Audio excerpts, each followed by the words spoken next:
Here is a story I wrote 32 years ago, 33 years ago, in 1978. I wrote it, I think, in May. I had just been graduated from high school, and I was waiting to start college in September.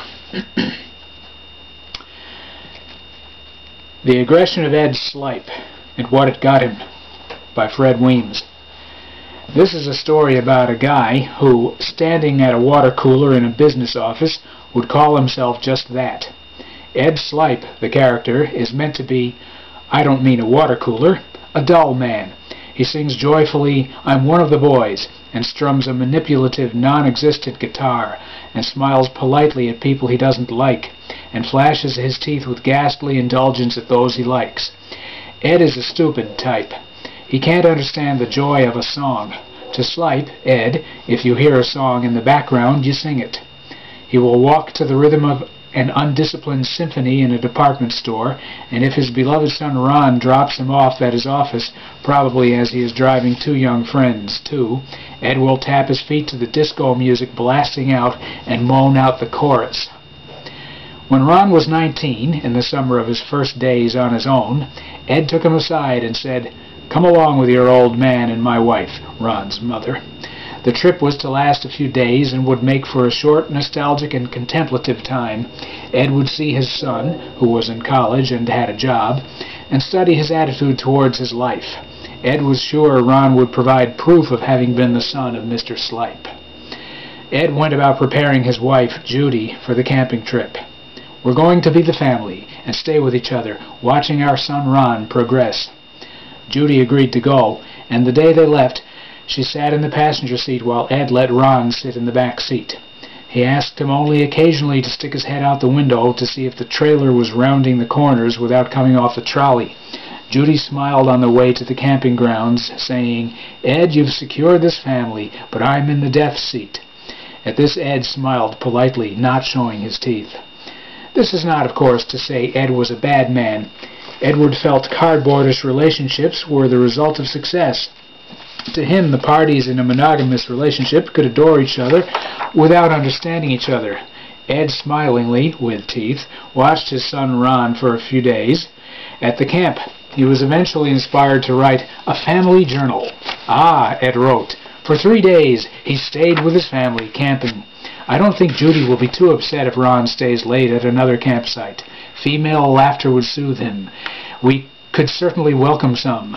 Mrs. Slipe was condolently beautiful, but since she had never used her other gift, that of great wit, to wound anyone, oblivious Ed felt Ron could do better than he in terms of picking up a girl. Ed pictured Ron finding a girl you would think had come from Dracula's tomb, with bright red lips and all that goes with them. It is rumored Judy Slipe overheard this, as Ed wrote, "Ah, Ron, my son, escorting a vixen, ah."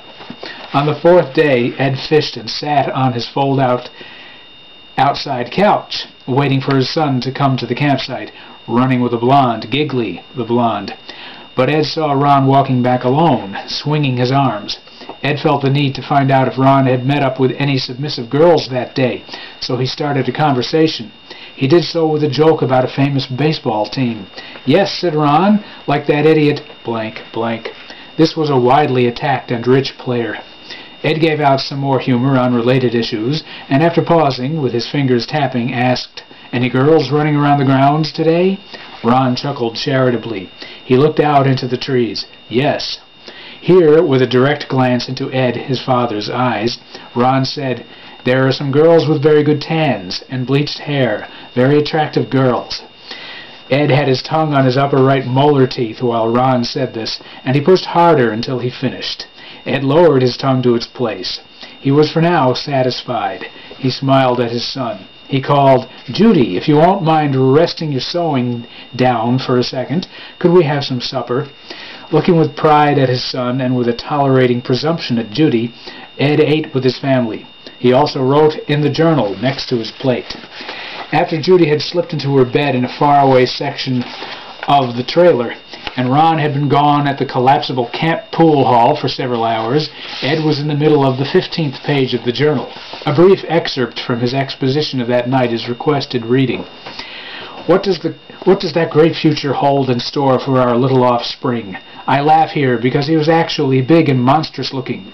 With pride of Ron, Judy, a light thing I'd say, has gone to the Neverlands of nightly rest. Will God provide Ron with some proper, manageable companion? Maybe he's found a waif timidly awaiting his gaze at the pool hall.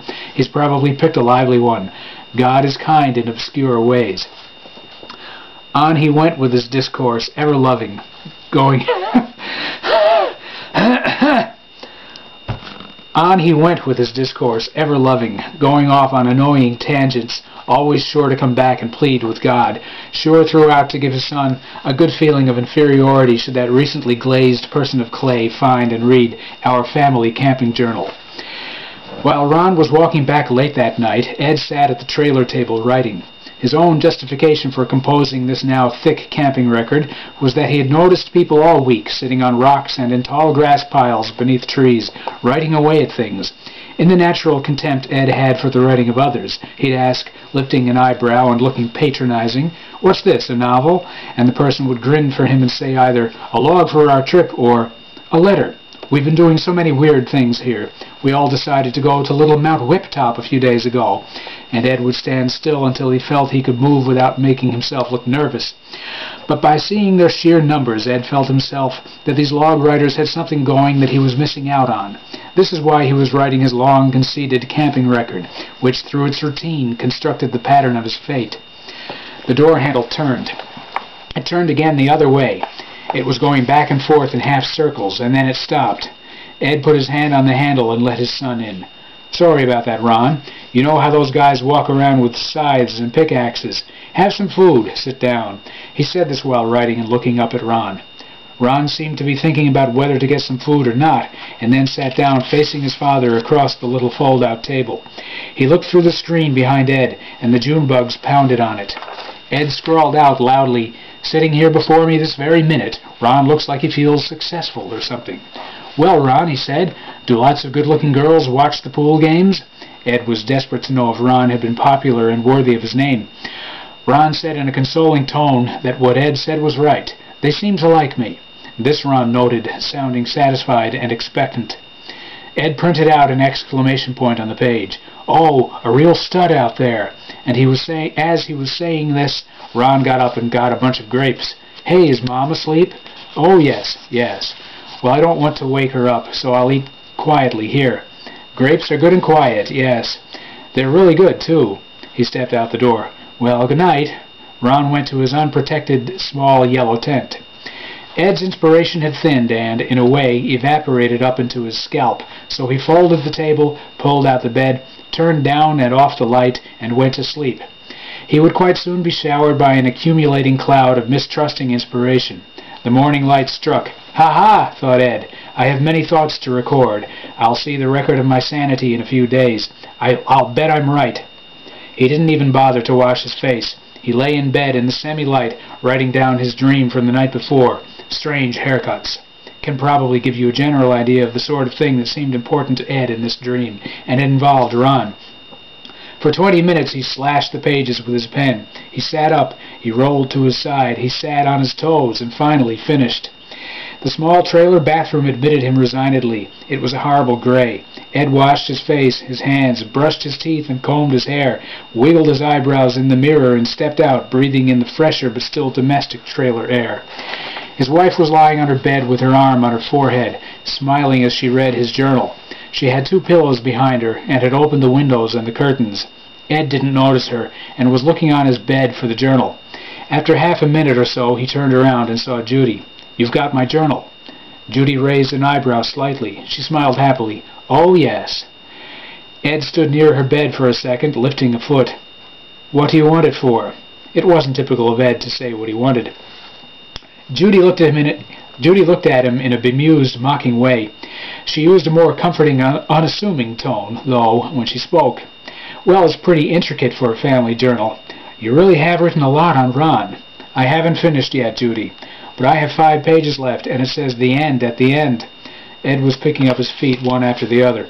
He started tapping them nervously. "But I think you should understand," she seemed to ask, but Ed went on. "I say things in such an awkward way there." Judy read another line. "But it's fun to read. You should know how I mean things when I write them." Ed started pleading in his evasive manner. "Oh, you should know how I mean things when I write them. Really, I think I get what these things mean." Ed started pleading in his evasive manner again, but Judy said, "Ed, why don't you make some burrito beans or whatever they are while I read this? Don't be distracted." "You'll read things and laugh. I like this. Have breakfast. I want a scrambled egg. Now start. Go, go, come on." And she pushed him away with a light hand. Ed went to the mini refrigerator as fast as he could and got the eggs and butter and put some bread in the toaster, set on extra light so they'd pop up sooner. He watched Judy while he scrambled the eggs, turning his head quickly back and forth. The toast popped. Ed took a knife, piled some butter on, and put the slices on a plate. He deliberately let the plate slip from his hand over Judy's bed so she'd stop reading. But a caring, assured hand stopped the plate from falling and turning over. "Oh, you almost dropped it," she laughed. "You think I don't like this?" Ed said, "Well," and sat on his bed, resigned. A few minutes later, Judy asked what he was waiting for her to ask. She wanted to know why he wrote down the dream and what he meant. Ed stared in his shallow way. "I think Ron is a maniac. He's all over the worst part of the grounds at night. Seems devoted to it and successful at it. We can't let him. We've got to find out." Judy looked baffled. Ed sat and seemed staring into a rock cavern. Judy lay her head back on the pillows again, and with a confusion and distaste evident. Ed went for the door. "I'm going into the pup tent, Judy. I wonder what kind of detrimental things they do in there." As he got past the door, Judy rushed out and got past him. She faced him as he walked. She walked backwards and looked him right in the eyes. "You don't think you should do this, Ed? Ron is a normal person. He doesn't want to be inspected. People on disaster ships feel gutted. You can't tear into him." This was meant to be a joke. "Judy, I'm his father. He's got to continue in a healthy way. I've got to help." Judy was hopping all over now, trying to cover the area where Ed would head. He got to the opening to the little tent. "I'll show your journal all over this camp section." But Ed tore through. He saw them. Ron and a blonde vixen in a sleeping bag, each. The girl was reading Cosmopolitan, and Ron had a comic book. Ed turned away, violently closing the canvas flaps. He pounded with his feet back to the trailer. Judy knocked on one of the outside poles. They said she could come in. "Barbara, I'm sorry. I didn't expect him to go wild. Are you two all right?" Later that night, back in the trailer, Ed was amazingly calm. Judy sat quietly sewing on her bed. Ed finally spoke. "It looked kinky to me, but it wasn't kinky enough." "And what did Ron do?" "He got angry with his father for poking his head into the tent, so he left with the girl in her car, and they spent the summer at her house. He didn't write to or speak with his father for a year and a half. He did write letters addressed to his mother, though. He also continued to accept his parents' college checks and let them pay the college tuition, having learned never to look a gift horse in the mouth."